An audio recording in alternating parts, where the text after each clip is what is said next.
I should have known something was wrong when Felicity started buying new underwear she never wore around me. Before we dive deeper into this story, I have one small request.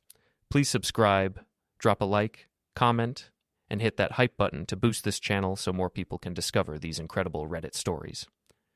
It was midnight when I discovered the truth, crouched in our basement with a wrench in one hand and my wife's burner phone in the other. The pipe could wait, the messages couldn't. They scrolled endlessly, filthy, detailed, shameless. Greg Sutter, our neighbor, the tech consultant with the flashy Porsche and the even flashier ego, the man who'd borrowed my lawnmower 3 times and never returned it. "Can't wait to feel you again," one message read. "Alex is working late. Come over at 8. That was last Tuesday. I'd been in the basement, fixing the water heater while they were upstairs in my bed, drinking from my coffee mugs, using my sheets. I sat there on the cold concrete floor of my own house, the house I'd renovated with my own hands over 5 years. And I didn't feel rage. I felt something colder, clearer. I felt inspired. Upstairs, Felicity was packing for Cancun, a girls' trip, with her best friend Cassie. I could hear her humming, happy, carefree. The suitcase zipper sounded like laughter. I climbed the stairs slowly, phone in my pocket, wrench still in hand. She stood in our bedroom, surrounded by expensive luggage I'd bought her last Christmas. "You're still up?" She didn't even look at me, just checked her reflection in the mirror, adjusting her hair. 41 years old and still beautiful. Still the woman I'd married 16 years ago. Still a stranger. "Pipe burst," I said. "Fixed it." She applied lipstick. Red, expensive. Not for me. Never for me anymore. "I'm taking an Uber to the airport at 5. Don't wake up for me." "Wouldn't dream of it." She turned then, and for just a moment, I saw something flicker across her face. Guilt? Concern? No, just irritation that I existed. "You know what your problem is, Alex." She zipped the suitcase with finality. "You're boring. You fix things, you work, you come home, you're predictable. I need excitement. I need to feel alive. So you're taking vacations alone now? Cassie will be there, but yes, alone, without you." She smiled, and it was the cruelest thing I'd ever seen. "Maybe you should find a hobby, or a personality." I smiled back. "Enjoy yourself, Felicity. You've earned it." The Uber pulled up at 4:57. I watched from the window as she dragged her luggage down our front walk, past the garden I'd planted, past the driveway I'd repaved last summer. She didn't look back. I poured myself 3 fingers of cheap whiskey and raised the glass to the empty house. "Let the games begin." I called Rick at 6 in the morning. "This better be good," he growled. Rick Donovan, my best friend since high school, ex-cop turned security consultant, the only person I trusted completely. "Felicity's cheating on me." Silence. Then, "You sure?" Found a burner phone, months of messages. "Greg Sutter from down the street? That pompous asshole with the Porsche?" "That's the one." "What do you need?" "Can you be here in an hour? And bring your van." Rick showed up with coffee and a grim smile. He'd put on weight since his cop days, but he still moved like someone who knew how to handle trouble. "Show me," he said. I handed him the phone. He scrolled through the messages, his face darkening with each swipe. "Jesus, Alex, this is detailed." "Keep reading." He did. His eyebrows shot up. "They were here, in your house?" "Multiple times. While I was working." "That's cold." He looked at me carefully. "What are you thinking?" "I'm thinking Felicity wanted excitement. I'm thinking she's about to get more than she bargained for. I'm listening." I laid out my plan. Rick listened without interrupting, his cop instincts analyzing every detail, looking for legal landmines. "It's brutal," he said finally. "But it's legal, mostly." "Mostly?" "The part where you change the locks while she's gone, that's your right. It's your house, your name on the deed. She never contributed to the mortgage. The part where you remove her belongings, gray area, but defensible. The public humiliation?" He grinned. "That's just good theater." "So you're in?" "Brother, I wouldn't miss this for anything." We started with the house. Rick swept every room with his old police equipment, looking for evidence. We found Greg's cufflink under the bed. Gold, expensive, engraved with his initials. We found lipstick on my favorite coffee mug, the one that said, "World's Best Dad," from a Father's Day I'd never had. We found a receipt for a hotel downtown, dated 3 months ago, charged to Felicity's secret credit card. "She's been planning this a while," Rick said. "Planning what?" "The exit. The affair. She's setting up a new life. I've seen it before. Give it 2 months, maybe 3, and she would have served you with divorce papers. Probably would have tried to take the house, too. Over my dead body. That's the spirit. Rick clapped me on the shoulder. Now let's make sure she doesn't get the chance. We changed every lock in the house. Front door, back door, garage, basement, even the garden shed. I called a locksmith I knew, paid him double to come immediately and keep quiet. By noon, Felicity's keys were worthless. Then came the fun part. I hired movers, 3 guys from a company 2 towns over who didn't know me or Felicity. They packed up everything that was hers: clothes, shoes, jewelry, makeup, books, the expensive yoga equipment she never used. Everything. I had them stack it neatly on the front lawn, covered with tarps in case of rain. I even labeled the boxes. Felicity's things. Handle with care. Rick filmed everything. Every box, every item, every moment. I stood in front of the camera and gave a little speech. Hi, honey. Welcome home from Cancun. As you can see, I've done some renovating while you were gone. Turns out, when you remove all the dead weight from a house, it feels much bigger, much cleaner. I found some things you left behind. Greg's cufflink, for example. It was under our bed. Funny place for a cufflink, don't you think? Anyway, your stuff is on the lawn. The locks have been changed. You're welcome to collect your belongings anytime. Have a great day. We posted the video to a private cloud account with a timestamp. Evidence in case she tried to claim I'd destroyed her property or locked her out illegally. You're scary when you're focused, Rick said. I fix things for a living. This is just another renovation. Mrs. Ledbetter appeared on her porch next door. 73 years old, retired English teacher, the neighborhood's unofficial historian and gossip queen. She missed nothing. Alex, dear, is everything all right? I walked over to her fence. Just fine, Mrs. Ledbetter. Spring cleaning. She peered at the boxes on my lawn. That's quite a lot of spring cleaning. Felicity and I are separating. She'll be collecting her things soon. Her eyes lit up like Christmas morning. Oh my, I'm so sorry to hear that. She wasn't sorry. She was thrilled. This was the biggest news to hit our street in years. Actually, Mrs. Ledbetter, I wanted to ask you something. You're always out here on your porch. Did you happen to notice anyone visiting our house while I was at work? Say, in the last few months? She leaned forward conspiratorially. Well, now that you mention it, I did see that Sutter man from down the street, the one with the loud car. He was at your house several times, always in the afternoon. I thought perhaps he was helping with repairs. What kind of repairs? I couldn't say, but he usually stayed for an hour or 2. Sometimes his car was still there when you came home, but he must have left through the back. How many times? She tapped her chin thoughtfully. At least a dozen, maybe more. I keep a journal, you know. I could check. Would you? That would be incredibly helpful. Of course, dear. Anything for a good neighbor. She paused. Unlike some people. I smiled. Thank you, Mrs. Ledbetter. You're a treasure. Back inside, Rick was making coffee. The neighbor's a witness? With a journal, dates and times. Beautiful. You're building a case without even trying. What can I say? I'm thorough. My phone buzzed. A text from Cassie, Felicity's best friend and partner in crime. Felicity wants to know why you're not answering her calls. I showed Rick. He laughed. She doesn't know yet? She will soon. They land in 3 hours. This is going to be good. I texted back. Phone's broken. Tell her to have a great trip. 3 hours later, my phone exploded. 17 missed calls, 32 text messages, all from Felicity, then Cassie, then Felicity again. What did you do? Call me right now. This isn't funny, Alex. You can't lock me out of my own house, I responded to exactly one message. It's not your house. Your name isn't on the deed. Your stuff is on the lawn. Come get it whenever you're ready. Then I blocked her number. Rick raised his beer. And so it begins. No, I said, clinking my bottle against his. This is just the opening act. The Rusty Nail was the kind of bar where everyone knew your name and your business. Small town, small world.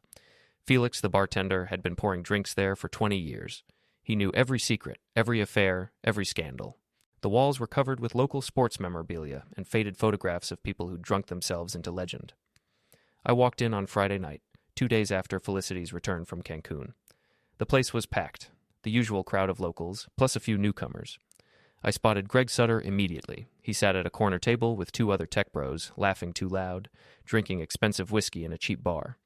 Felix saw me and nodded. We'd talked earlier. He was ready. I took a seat at the bar. Rick was already there, nursing a beer and watching the room like the cop he used to be. He's here, Rick murmured. I see him. Felicity, too. Back booth. I turned slightly. There she was, huddled with Cassie and another woman I didn't recognize. Felicity looked terrible. No makeup, hair pulled back, eyes red from crying or rage or both. She saw me and her face transformed into pure hatred. Good. Felix leaned over the bar. We're all set. Just give me the signal. Thanks, Felix. I owe you. After tonight, brother, drinks are on me for life. Friday nights at the Rusty Nail meant karaoke. It was a tradition, beloved by drunk locals and tolerated by everyone else. Felix ran the show, picking songs and victims with equal enthusiasm. I waited until Greg was 3 whiskeys deep and feeling invincible. Then I gave Felix the nod. All right, folks, Felix's voice boomed through the speakers. Next up, we've got a special duet. Let's hear it for Felicity and Greg. The bar went silent. Every head turned. Felicity's face went white. Greg looked confused, then alarmed as people started clapping and cheering. In a small town, you didn't refuse karaoke. It was social suicide. They walked to the stage like prisoners approaching the gallows. Felix handed them microphones. The opening notes of Don't Go Breaking My Heart started playing. Ironic, perfect. They stumbled through the first verse, awkward and off-key. The crowd laughed and cheered. Then Felix made his move. The music cut out. The TV screen behind the bar, usually showing sports, flickered to life. My video filled the screen. My voice echoed through the bar. Hi, honey. Welcome home from Cancun? The bar erupted. People gasped, laughed, shouted. Felicity dropped the microphone. It hit the stage with a screech of feedback. Greg tried to run, but Rick was already there, blocking the door with his considerable bulk. The video played in full, every detail, every box on the lawn, every word of my speech. When it ended, Felix switched to the next video, a slideshow of screenshots from the burner phone. Not the explicit messages, but enough. Dates, times. Can't wait to see you.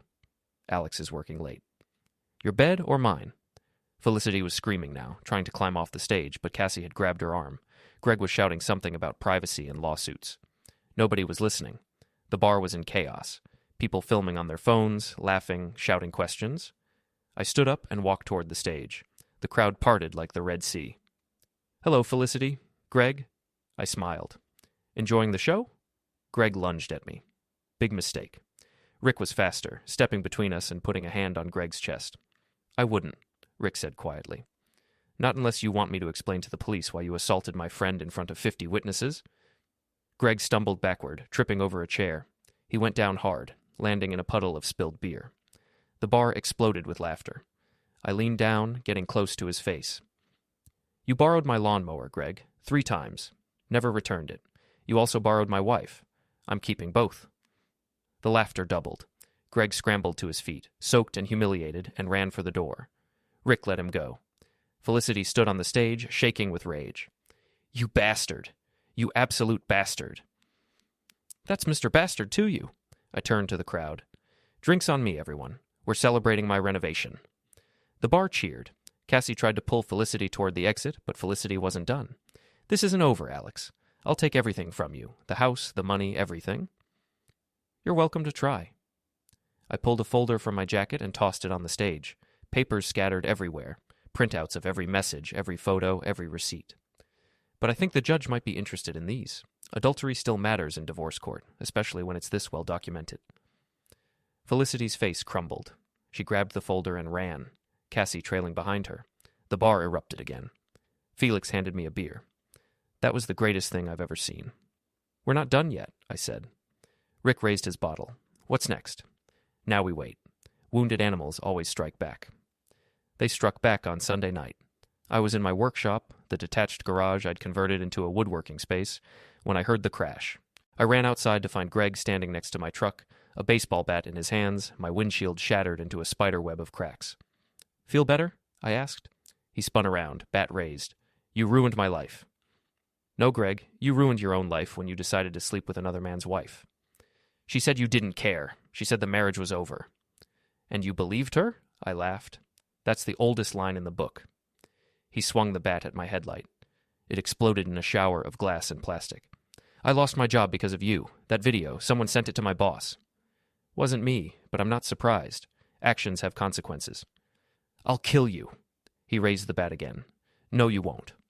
Rick's voice came from behind him. Greg froze. Rick stood in the shadows, holding his phone. Because I've been filming this whole thing, and that's assault with a deadly weapon, plus property destruction. You want to add murder threats to the list? Greg lowered the bat slowly. His hands were shaking. Here's what's going to happen, I said, walking closer. You're going to pay for my windshield and my headlight. You're going to stay away from me, my house, and my ex-wife. And you're going to thank me for not pressing charges. Thank you? He spat the words. Yes, because if I press charges, you'll have a criminal record. Good luck getting another tech job with that hanging over you, I smiled. So thank me, Greg. His face twisted with humiliation. Thank you, he whispered. Louder. Thank you. Good boy. Now get out of here before I change my mind. He dropped the bat and ran. Rick watched him go, then turned to me. You're enjoying this way too much. Am I? I picked up the bat. He just gave me more ammunition, plus his baseball bat is now evidence. I'm keeping it. You're scary, man. I'm thorough. There's a difference. Monday morning, I called my insurance company and filed a police report. The officer who came to take my statement was young, professional, and clearly uncomfortable. Your wife's boyfriend did this? Ex-wife. Soon-to-be ex-wife. And yes, her boyfriend did this. I have video evidence. He watched Rick's video on my phone, shaking his head. This is messy. Tell me about it. You want to press charges? Not yet. I want it documented. If he comes back, then we'll talk charges. The officer nodded. Smart. Keep the video, keep the bat, document everything. Already doing that. He left, and I called a glass repair company. While I waited for them to arrive, Felicity pulled up in her car, a BMW I'd helped her buy 2 years ago. She got out slowly, looking exhausted. Can we talk? She asked. Your stuff is still on the lawn. Take it and go. Alex, please. This has gone too far. Has it? Because from where I'm standing, it hasn't gone far enough. She stepped closer. I made a mistake. I was confused. I was stupid. But we can fix this. Like I fixed the pipe while you were upstairs with Greg. Like I fixed the water heater while he drank from my coffee mugs. She flinched. I'm sorry. No, you're not. You're sorry you got caught. There's a difference. What do you want from me? Nothing. I want nothing from you. That's the point. The house is half mine. No, it's not. Check the deed. Check the mortgage. Your name is nowhere on either. I'll sue you. With what money? I closed our joint account. Legally, since you were gone for more than 30 days, and I documented your absence. The money's in my personal account now. Your credit cards? Canceled. Your car? I'm the co-signer. Want to keep making payments on it? Her face went pale. You can't do this. I already did. You wanted excitement, Felicity. You wanted to feel alive. How's it feel? She slapped me, hard. My cheek burned, but I didn't move. Feel better? I asked. She slapped me again. Then she started crying. Big, ugly sobs that shook her whole body. I felt nothing. Please, she whispered. Please, Alex. I have nowhere to go. You should have thought of that before you brought him into our bed. I walked back into my house and locked the door. Through the window, I watched her collapse on the lawn, crying into her hands.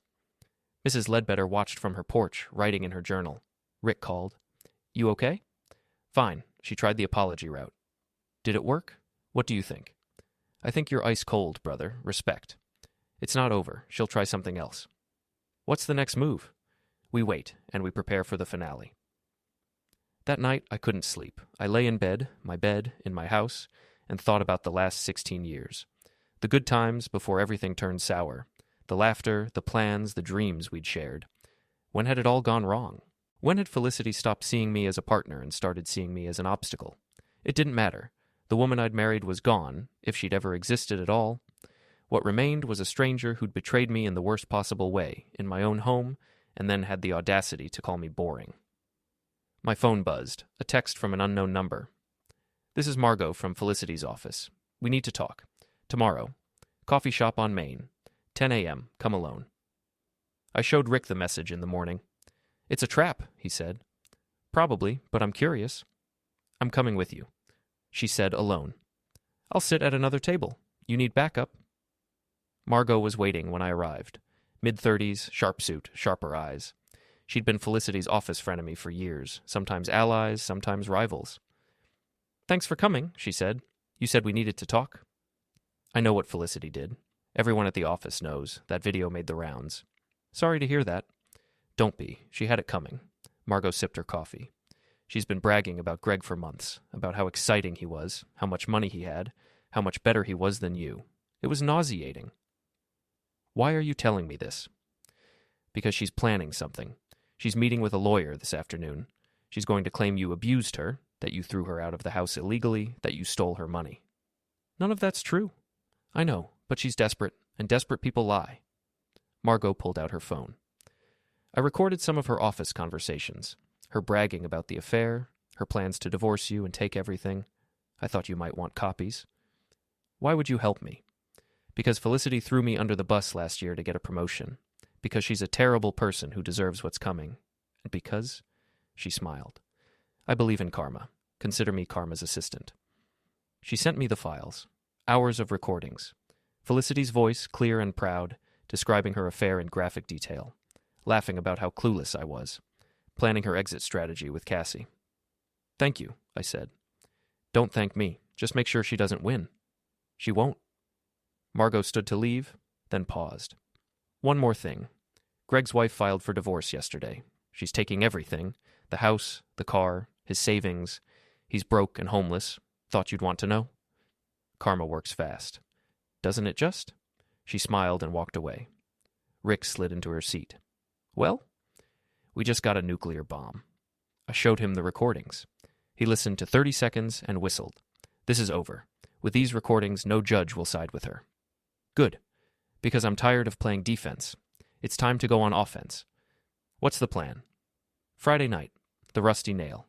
One last show. You're going back there? Not me. Felicity, and Greg, and everyone who matters. We're going to end this publicly, permanently, and perfectly. I love it when you get that look in your eyes. What look? The look that says someone's about to get demolished. I spent the next 3 days preparing. I made copies of everything. The burner phone messages, the recordings from Margot, Mrs. Ledbetter's journal entries, the police report about my truck, receipts for the locks and the movers.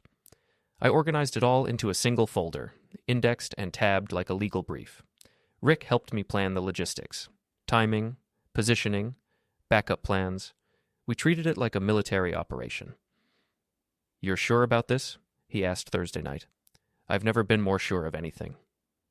No going back after tomorrow. Good. I don't want to go back. I want to go forward. Without her. Friday morning, I sent a message to Felicity's lawyer, a guy named Patterson who had a reputation for taking ugly cases. Tell your client I'm willing to negotiate. Meet me at the Rusty Nail tonight at 8. Bring Felicity. We'll settle this like adults. He called me an hour later. Mr. Garrison, my client is willing to meet, but she'd prefer a more private setting. I'm sure she would, but I'm done with private. 8 o'clock, the Rusty Nail. She can bring whoever she wants. So will I. This is highly irregular. So is sleeping with your neighbor while your husband fixes the plumbing. 8 o'clock, Mr. Patterson. Be there or don't, but this is the only offer she's getting. He hung up. Rick grinned. Think they'll show? They'll show. She can't resist. She thinks she can win in public, make me look like the bad guy. Can she? Not with what we have. The Rusty Nail was packed again. Word had spread. The Garrisons were having their final showdown. The whole town wanted a front row seat. Felix had set up extra chairs. Mrs. Ledbetter sat in the corner, journal open, pen ready. Felicity arrived at 8:05 with Patterson, Cassie, and 3 other people I didn't recognize. Probably character witnesses or friends she'd recruited. She looked better than last time. Makeup, nice clothes, hair done. She was ready for battle. Greg showed up at 8:10, looking like hell. Unshaven, rumpled clothes, defeat in his eyes. He sat alone at the bar. I sat at a center table with Rick and Margot. The folder sat in front of me, thick and ominous. Patterson approached. Mr. Garrison, shall we talk somewhere private? No need. Everything I have to say can be said right here. This is inappropriate. So is adultery. Sit down, Mr. Patterson. This won't take long. He sat reluctantly. Felicity joined him, flanked by her supporters. She looked at me with something like pity. Alex, I'm glad you're finally ready to be reasonable. Oh, I'm being very reasonable. In fact, I'm being generous. Good. Then you'll agree to split the house proceeds 50-50 and... No. You're not getting the house. You're not getting any money. You're not getting anything except exactly what you deserve. Her face hardened. I deserve half of everything. I was your wife for 16 years. You were my wife, past tense, and you stopped deserving anything the first time you brought Greg into our bed. I never... Don't lie. Not here. Not now. I opened the folder. I have evidence. months of messages from your burner phone, dates and times from Mrs. Ledbetter's journal, documenting Greg's visits, receipts showing you rented hotel rooms on our credit card, and recordings, hours of recordings of you bragging about the affair to your coworkers. Patterson's face went white. Recordings? I nodded to Margot. She stood up. I'm Margot Chen, senior account manager at Felicity's firm. I recorded multiple conversations where Mrs. Garrison described her extramarital affair in explicit detail, including her plans to divorce Mr. Garrison and take his assets. I'm prepared to testify to the authenticity of these recordings in court. The bar was dead silent. Every phone was out, filming. Felicity's face cycled through shock, rage, and fear. You can't use those. That's illegal. Actually, Patterson said quietly, in this state, one-party consent is sufficient for recordings. If Ms. Chen was part of the conversations, the recordings are admissible. But it's over, Felicity. I stood up. You wanted excitement. You wanted to feel alive. You got it. But now it's time to pay the bill. I'll fight you. I'll take this to court. You'll lose, and you'll lose publicly. Every detail will come out. Every message, every lie, every betrayal. Is that what you want? She was shaking now. Cassie put a hand on her shoulder, but Felicity shook it off. What do you want? She whispered. I want you to sign papers agreeing that the house is mine, the money is mine, and you walk away with nothing but your personal belongings. In exchange, I won't pursue charges for trespassing, destruction of property, or fraud. Fraud? You used our joint credit card for hotel rooms with Greg. That's fraud. Patterson leaned over and whispered something to Felicity. She shook her head violently, but he kept talking. Finally, she slumped in her chair. Fine, she said. I'll sign. Good. Mr. Patterson, you'll have the papers on Monday. Felicity, you have until Wednesday to collect your things from the lawn. After that, I'm donating everything to Goodwill. I turned to leave, but Greg stood up from the bar. This is your fault, he shouted at Felicity. You said he didn't care. You said it was safe. Shut up, Greg, she hissed. I lost everything because of you. My job, my wife, my house, everything. I said shut up. You used me. He was crying now, drunk and broken. You never cared about me. You just wanted to hurt him. The bar erupted in whispers and gasps. Felicity stood up, knocking over her chair. You're pathetic, she spat at Greg. Then she turned to me. And you're a vindictive bastard. Maybe, I said. But I'm a vindictive bastard who still has his house. She grabbed her purse and ran for the door. Her entourage followed, leaving Patterson sitting alone at the table. He looked at me with something like respect. That was brutal, he said. She earned it. I'll have her sign the papers by Monday. You have my word. Thank you, Mr. Patterson. He left. The bar exploded in noise, everyone talking at once, phones still filming. Felix brought me a beer. That was the greatest thing I've ever seen. Again. Rick clapped me on the back. It's over. You won. Not yet, I said. One more thing. Monday morning, Patterson called. The papers are signed. It's done. Thank you. For what it's worth, Mr. Garrison, I think you were more than fair. Most men would have destroyed her completely. I'm not most men. I just wanted what was mine. Wednesday afternoon, I rented a truck and drove Felicity's belongings to a storage unit across town. I'd paid for 1 month. After that, it was her problem. I left the key and the address in an envelope with Patterson. Thursday, the divorce papers were filed. Uncontested. No fault, technically, though everyone knew the truth. Friday, I changed my phone number and deleted all my social media accounts. Fresh start. Saturday, I stood in my house, and looked around. It felt bigger without her things. Cleaner, lighter. Rick stopped by with pizza and beer. How do you feel? Free, I said. I feel free. Any regrets? None. You? Brother, I had the time of my life. Best show I've ever seen. We ate pizza and watched a game. Normal, simple, perfect. Though, Sunday morning, I was in my workshop when someone knocked. I opened the door to find a woman I'd never seen before. Mid-30s, professional, carrying a briefcase. Mr. Garrison, I'm Jennifer Walsh. I'm Greg Sutter's ex-wife. Oh, hello. I wanted to thank you. For what? For exposing him. I suspected for months, but I didn't have proof. Your video gave me everything I needed. I took him for everything in the divorce. I'm sorry you had to go through that. Don't be. Best thing that ever happened to me. I'm free now, just like you. She handed me an envelope. This is for you. Greg's half of the settlement from selling our house. He doesn't know I'm giving it to you, and he never will. I can't take this. Yes, you can. Consider it payment for services rendered. You did what I couldn't. You made him face consequences. She smiled. Besides, I'm rich now. I don't need it. But you earned it. The envelope was thick. I didn't open it. Thank you, I said. No, thank you. She walked back to her car, then turned. One more thing. Felicity left town, took a job in California, she's gone. Good. It is good. For both of us. Enjoy your freedom, Mr. Garrison. You've earned it. She drove away. I opened the envelope. $20,000 in cashier's checks. I called Rick. You're not going to believe this. Try me, I told him. He laughed for a solid minute. That's karma, brother. Pure karma. What should I do with it? Whatever you want. It's yours. I thought about it for a long time. Then I knew. Monday morning, I called a contractor. I want to renovate my bedroom. New floors, new paint, new everything. Can you start this week? Sure thing. What's the budget? $20,000? Make it beautiful. They started Tuesday.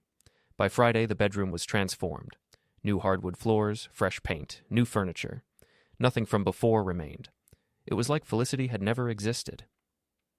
Saturday night, I stood in the new room and smiled. The renovation was complete. Not just the bedroom, everything. My whole life. My phone buzzed. A text from Rick. Drinks at the Rusty Nail tonight. You coming? I texted back, absolutely.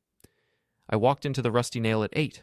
The usual crowd was there, and they cheered when they saw me. Felix had a beer waiting. On the house, he said. Forever. Mrs. Ledbetter waved from her corner table. Margot was there too, raising her glass in salute. I sat with Rick at our usual table. He grinned. So it's really over? It's really over. What are you going to do now? Live, just live. No drama, no chaos, just peace. Sounds boring. Boring? I laughed. Boring sounds perfect. We clinked our bottles together. Around us, the bar hummed with life and noise and the kind of small-town gossip that never dies. But I didn't care. I was free. The house was mine. The life was mine. The future was mine. Felicity had wanted excitement. She'd wanted to feel alive. She'd gotten exactly what she wanted and lost everything in the process. As for me, I'd gotten exactly what I wanted too. Justice, freedom, peace, and a really nice bedroom. Felix turned up the music. Someone started singing karaoke, badly but enthusiastically. Rick ordered another round. Mrs. Ledbetter was writing in her journal, probably recording every detail for posterity. I leaned back in my chair and smiled. The renovation was complete. The house was clean, the dead weight was gone, and I'd never felt more alive. The end. Don't forget to hit like, subscribe, and turn on the bell so you don't miss the next story. Write in the comments from which city you are watching,